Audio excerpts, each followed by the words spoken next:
Российский учитель за рубежом — это проект, который реализовывается в том числе и в Абхазии. Мы сегодня будем подробно говорить о том, как этот проект реализовывается в рамках Центра русского языка в Галлии. У нас гости Игорь Басов и Элеонора Мягкова, педагоги дополнительного образования Центра международного сотрудничества Минпроса России. Большое спасибо, что с нами здесь. Мы рады вас видеть. Здравствуйте. Здравствуйте. Алла. Кроме того, надо сказать о том, что Игорь Басов, вы руководитель Центра русского языка. Помимо того, что вы являетесь педагогом дополнительного образования, мы в том числе и поговорим о том, как Центр работает, какие интересные проекты в рамках этого Центра были реализованы. Давайте по порядку начнем с проекта важного «Российский учитель за рубежом». Как он будет реализовываться в рамках вашего Центра? Я слово предоставлю Норе Сергеевне, немножко историю, наверное, да, с какого года работает и как реализуется в Абхазии. Российский учитель за рубежом — этот проект, который был запущен в 2017 году, и он направлен на то, чтобы транслировать российскую культуру и российское образование, в том числе и русский язык, на, скажем так, на подрастающее поколение, на молодежь, учеников, школьников в различных странах мира. И в данном случае, вот в этом году уже в проекте 30 стран, и в том числе Республика Абхазия. Но поскольку в Абхазии русский язык является одним из государственных языков, поэтому мы транслируем культуру и стараемся помогать. Особенно, кстати, это очень важно, когда мы говорим о Галском районе. Это самый, можно сказать, в какой-то степени проблемный район в плане интеграции в абхазское общество. И вы в том числе такой вклад вносите в возможность интеграции, максимальной интеграции этого общества в абхазское, полное абхазское общество. И если говорить о том, что уже сделано в рамках Центра, что вы уже успели сделать, и вообще какая реакция местного населения, насколько активно дети к вам приходят? Хорошо, да. Изначально проект планировался для тех стран, где преподается русский как иностранный. Но как сказала Ленора Сергеевна, в Абхазии русский является вторым государственным языком. Есть определенные сложности в изучении русского языка, как раз, как именно вы сказали, в Галском районе, но, опять же, уже в течение нескольких лет в Галском районе тоже образование идет на русском языке, поэтому на самом деле оказалась ситуация не такая сложная, как мы изначально представляли, и мы работаем именно педагогами доп. Образования. И по нашему образованию, я историк, Элеонора Сергеевна математик, мы, собственно, русский язык-то и не ведем. Мы ведем предметы на русском языке, и в рамках нашей преподавательской деятельности каких-то сложностей больших в объяснении материала на русском языке не встречается. Да, дети, может быть, не знают терминологию какую-то сложную, историческую или математическую, но это не в силу отсутствия знаний и подготовки на уровне садика, начальной школы, просто возрастное незнание этих терминов. А в целом работа идет. Также мы работаем не только с детьми, мы работаем и с учителями. Вот сейчас, в прошлом году мы стали работать в проекте РУЗР с августа прошлого года, и весь год мы работали с школьниками. В этом году ситуация немножко изменилась. Вы знаете, что весной и летом в Республику Абхазию было завезено оборудование со стороны Российской Федерации. В частности, в каждую школу была привезена интерактивная доска, даже 2, и компьютерные классы. Где-то компьютерные, где-то биологические. Точно в Галском районе в каждой школе сейчас есть доска, и есть 7 ноутбуков, как минимум.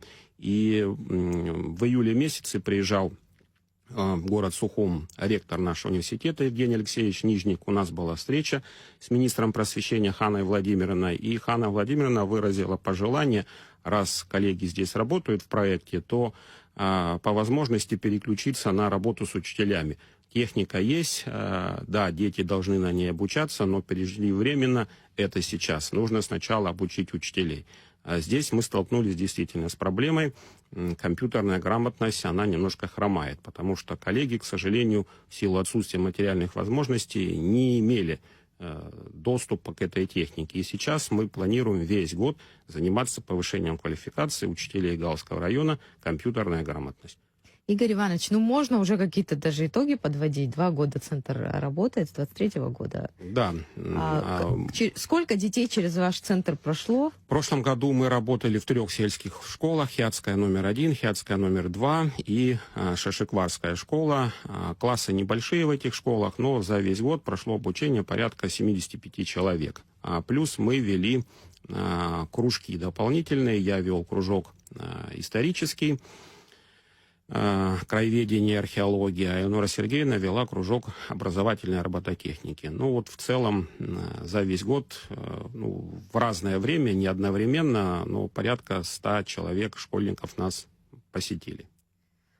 Любой язык, да, знание нового языка, другого языка расширяет кругозор, но вот русский язык сейчас что может дать детям из Галского района? Может быть, какие-то перспективы для получения высшего образования в России открываются, может быть, какие-то совместные с Россотрудничеством проекты будут дальше реализованы. В этом плане какие возможности появляются благодаря вашему проекту?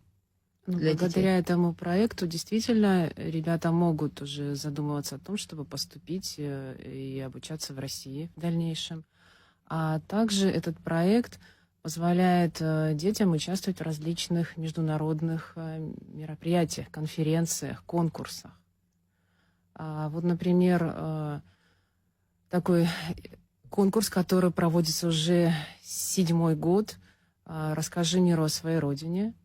Вот в этом конкурсе принял участие мой ученик. Мы делали страницу-презентацию о его малой родине, о селе Агубедия. И представляете, что в этом конкурсе участвовала, во-первых, Россия с всеми регионами и еще порядка 50 стран, в том числе и вот Абхазия. И презентация была сделана и на абхазском языке, и на русском одновременно. Да, одно из требований, чтобы был переведен этот материал на иностранный язык, но мы сделали на абхазском и на русском языке. Мы не стали победителями, но уже вот момент участия был настолько для нас, для меня и для моего ученика. Пока что это был один ученик, это только наша первая такая проба. Можно было выступать и видеозапись делать небольшую про свою родину. Да? Вот были разные форматы. Но это настолько обогащает и настолько заряжает не то что позитивом, а вот любовью к своей родине, она, наверное, просто вот по-другому в сознании каждого из нас начинает играть. То есть в этом случае главное действительно не победа, а участие. Безусловно, не победа, а участие. И, конечно, пусть это был первый шаг, но конкурс «Расскажи миру о своей родине», он будет продолжаться и в следующем году. И, конечно, тогда уже с опытом можно задумываться о том, чтобы как можно больше ребят подключать, да, то есть познакомить их с этой возможностью. А вообще, как дети сами меняются? Вы эти какие-то изменения уже замечаете за 2 года работы с детьми? Это одни и те же дети или новые дети к вам приходят? Нет, дети приходят... Нет, есть дети, которые работают уже в течение 2-3 лет с нами, да. Например, вот я привожу детей из Галского района для участия в всероссийском археологическом конкурсе, и один из учеников Республики Абхазия весной прошлого года даже вышел в финал, оказался в Москве, и в Москве занял тоже какое-то призовое место. И из Галского района тоже ребята приезжают. Вот в этом году было 2 участника, которые и в прошлом году были, а еще 4 участника были новые. То есть это зависит, опять же, от класса. Дети взрослеют, дети заканчивают школу, дети уходят, поэтому в любом случае приходят новые, мы с ними тоже работаем.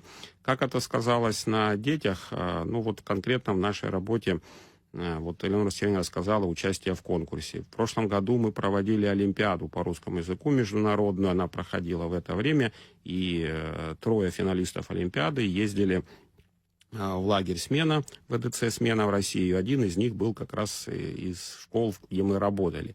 И в этом году эта олимпиада проходит, в эту пятницу будет финал олимпиады. приняло порядка около 1000 человек участников, и треть участников это были дети из Галского района, и в финал вышло 30 человек. И опять же, из них около трети это дети Галского района. Мы считаем, это отчасти наша заслуга, заслуга как организаторов. Мы не учителя русского языка, в большей степени это заслуга учителей, и, соответственно, и дети получат сертификаты, и учителя благодарности. Мы лишь помогаем организовать, опять же, найти возможность и учителям, и детям проявить себя. Вот мы считаем, это наша основная задача. Но вы говорите, что не учите русскому языку, но с другой стороны такая форма подачи материала, да, через историю, через игры, через какие-то компьютерные там игры, может быть, там через уроки информатики. Дети сами неосознанно, но вовлекаются в процесс. А вот для учителей, почему ваш проект, он важен? Какие-то методики передовые, которые в России используются, они, как я понимаю, будут доведены до них, показаны, опробированы. Так точно, да. Вот вы сказали правильно, что помимо проекта РУЗР, в котором мы работаем, мы уже 3-й год, я являюсь директором Центра русского языка в городе Гале, который был создан в 2023 году по поручению, опять же, Министерства просвещения Российской Федерации, и мы занимаемся регулярным повышением квалификации учителей. И Галского района 2 года было, и в этом году в том числе и учителей Абхазии. Вот непосредственно в настоящий момент уже было реализовано 2 программы здесь, в Абхазии. Одна программа была по истории, она реализовывалась на базе первой школы для учителей Сухума и соседних районов, и на базе Галского центра реализовал я, как историк. Сейчас сюда приехала коллега, которая будет реализовывать программу по русскому языку.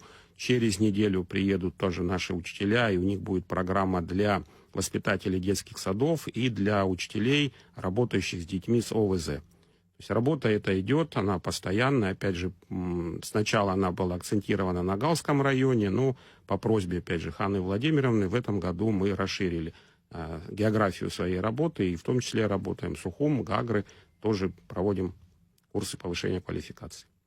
Элеонора Сергеевна, а как долго это продлится по срокам? Вот проект, касающийся повышения квалификации учителей, дополнительного образования для учителей и касающийся детей. По срокам, как долго вы будете работать с этим? Но этот учебный год мы точно работаем. Мы стараться будем охватить как можно больше школы, практически все постараемся охватить школы Галского района. Но раз мы там находимся, то именно с учителями Галского района в первую очередь мы проведем вот эту работу по их повышению их квалификации и постараемся научить их работать с современными цифровыми и устройствами, а также и научить их цифровым технологиям в образовании. Этот учебный год обязательно мы это сделаем. Ну а дальше будем стараться продолжать свою работу. Какие проекты, на ваш взгляд, наиболее эффективные? Вот вы уроки информатики были, и другие проекты за 2 года были реализованы, но что вот показало наибольшую эффективность, что нравится больше детям? На чем вообще дальше вот акцентировать внимание?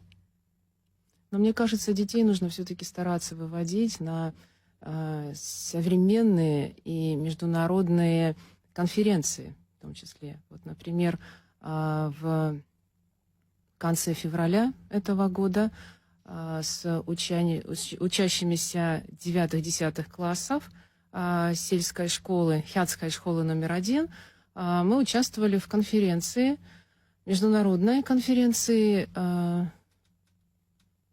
«Проектная деятельность обучающихся за рубежом». И вот с этими ребятами, я и совместно с их учителем литературы, мы подготовили проект по использованию искусственного интеллекта на уроках литературы. Это был большой опыт для ребят. Во-первых, подготовить сам этот проект. Да, то есть с искусственным интеллектом они, наверное, отчасти уже, да, они уже знакомы, но постараться взаимодействовать совместно с учителем и в таком интересном предмете, как литература, постараться применить этот искусственный интеллект и отметить все плюсы и минусы применения вот этой технологии. А потом рассказать об этом на конференции, потому что мы выступали онлайн, мы подключились, и нас слышали другие команды, нам задавали вопросы, и действительно эта тема вызывала интерес. Это было очень интересно. Ребята были в восторге, конечно. Действительно в восторге. Вот вы говорите, проектная деятельность, искусственный интеллект. Этому пока вот так массово в школах этого практически нет, поэтому, конечно же, я уверена, что для детей это интересно. Да. Что еще, какие, вот, может быть, какие-то самые передовые практики, которые вы смогли привести, показать детям? Что интересного? Я знаю, что робототехника, там еще какие-то конструкторские интересные решения вы тоже этому обучали. В этом году, по сравнению с предыдущими периодами, вообще активность здесь различных общественных образовательных организаций в Абхазии, в том числе в Галском районе, она увеличилась, можно сказать, кратно. Да? Вот помимо нас сейчас в Галском районе тот же самый кружок робототехники организовали и проводят представители Россотрудничества. И нам здесь сейчас очень удобно контактировать, и мы видим, что наша работа, она не единичная, она становится все более массовой, потому что в силу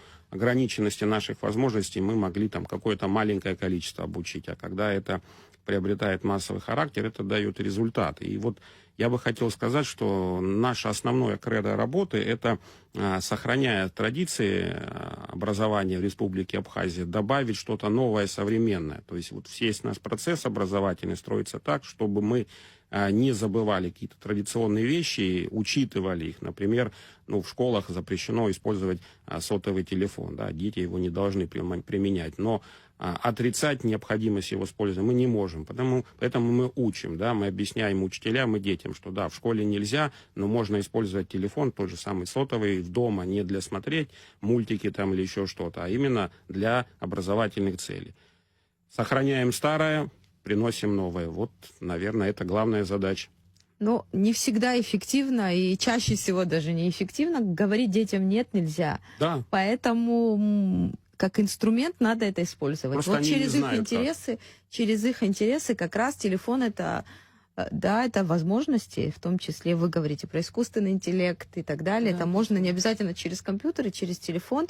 А вот про традиционные ценности в целом, если говорить, о чем ваш проект? Вы говорите, мы за то, чтобы сохранить традиционные ценности в образовании абхазском, да? Ваша задача это сохранить. Но что это, чтобы вот наши слушатели понимали, что самое главное, вот какая главная идея, что мы должны сохранить?